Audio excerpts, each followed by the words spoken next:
Yeah.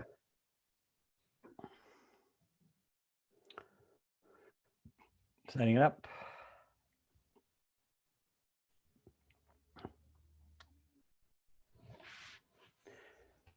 Preamble to Inexpressible Island with David Young. Inexpressible Island, the origin story.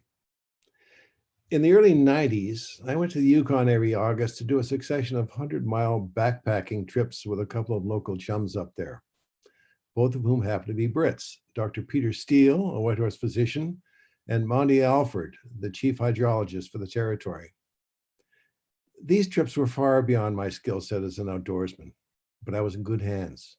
Peter, 10 years my senior, was a Cambridge man who had practiced medicine in remote corners all over the world, Bhutan, Labrador, Africa. He'd even been up Everest. Monty, 10 years older than Peter, was a Yukon legend, a Devon farming lad who came to North America after the war and immediately set about retracing Lewis and Clark's journey by canoe. These two Brits were the best sort of company on what were to be the adventures of a lifetime. On each expedition, we flew to the top of our route by bush plane and then hiked back 100 miles to the nearest road. On various trips, we survived close encounters with grizzlies, a plane crash, running out of food, a near drowning, all the tall tale essentials. On one particular trip, we were storm-bound on a mountain by a freak August blizzard. As we didn't have the right gear to move safely in such conditions, we hunkered down in a tent for 3 days to wait out the storm. It was during this period of confinement, cheek by jowl in the tent, snapped taut by storm winds, that Monty Alford told me the story of Scott's Northern Party, a group of Royal Navy explorers who were stranded without winter gear on remote Antarctic shore in 1912 and survived 7 months of pitch black howling hell by digging a snow cave and killing penguins and seals. It was the perfect setting to hear such a tale.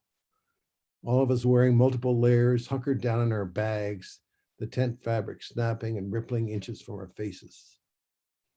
I was, of course, very curious about how these 6 men survived the mental rigors of their confinement in such a terrifying place, with no real hope of rescue at the end of their ordeal.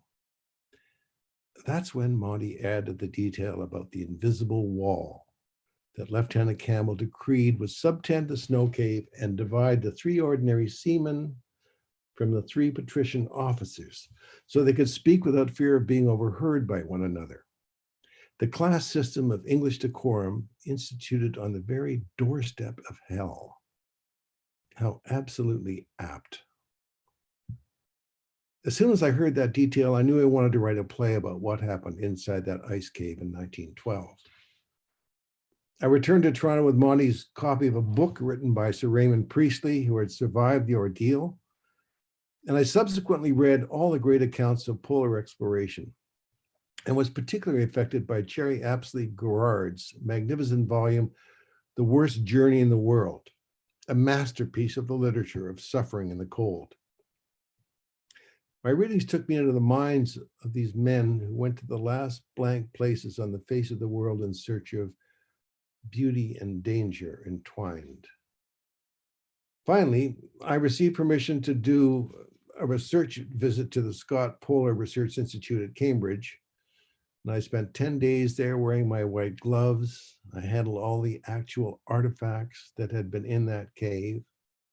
I read the journals they kept, the pages stained with blubber and soot from the seal oil lamps. And I found myself diving deep into the well of belief that sustained these men during their 7 months of unendurable suffering. I came away with a deep view of the mindset that was very particular to the British in those dying days of empire. Glory in adversity. You travel with Drake, Raleigh, and Cook. And so I began writing Inexpressible Island, which is the name they gave to the hellish, windswept place where they were marooned. The creative process happened under the capacious creative umbrella of the Necessary Angel Theater Company and its artistic director, Richard Rose. Richard is a wonderful steward for new and demanding work. He regularly brought actors together to workshop sections of the play as it found form in a 3-act structure. On September the 18th, 1997, the play premiered at Canadian Stage with this extraordinary creative team: director Richard Rose, set and lights Graham S. Thompson, wardrobe Charlotte Dean, sound design the late Todd Charlton, stage manager Susan Monis, and the cast: R.H. Thompson, the late Richard McMillan, the late Graham Harley, Victor Manis, Julian Richings, and Wayne Best. The play was revived the following year and then translated into French by André Ricard for a premiere at Montreal's Theatre La Licorne in 2000 in a production directed by Michel Monti, which was itself revived the following season.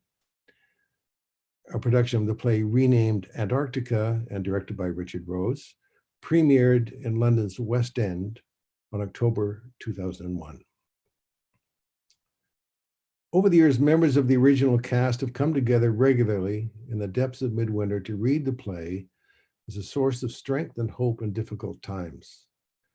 This tradition began when Richard McMillan asked us to read the play for him in his hospital room when he was near the end of his life in palliative care.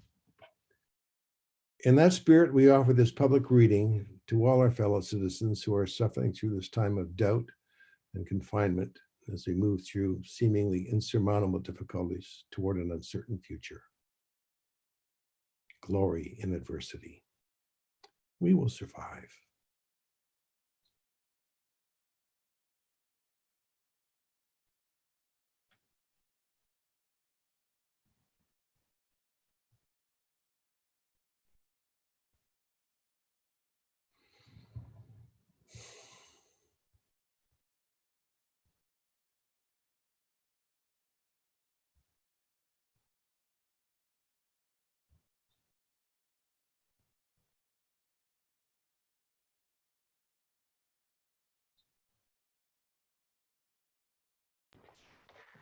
Thank you very much, David. And one more credit I'd like to add, which got forgotten, but only got forgotten. Don Horsberg, who did music for the original production. Very good. Thank you, David. Thank you for joining us. Enjoy the play in all 3 versions you have on our YouTube channel at Tarragon. Good night.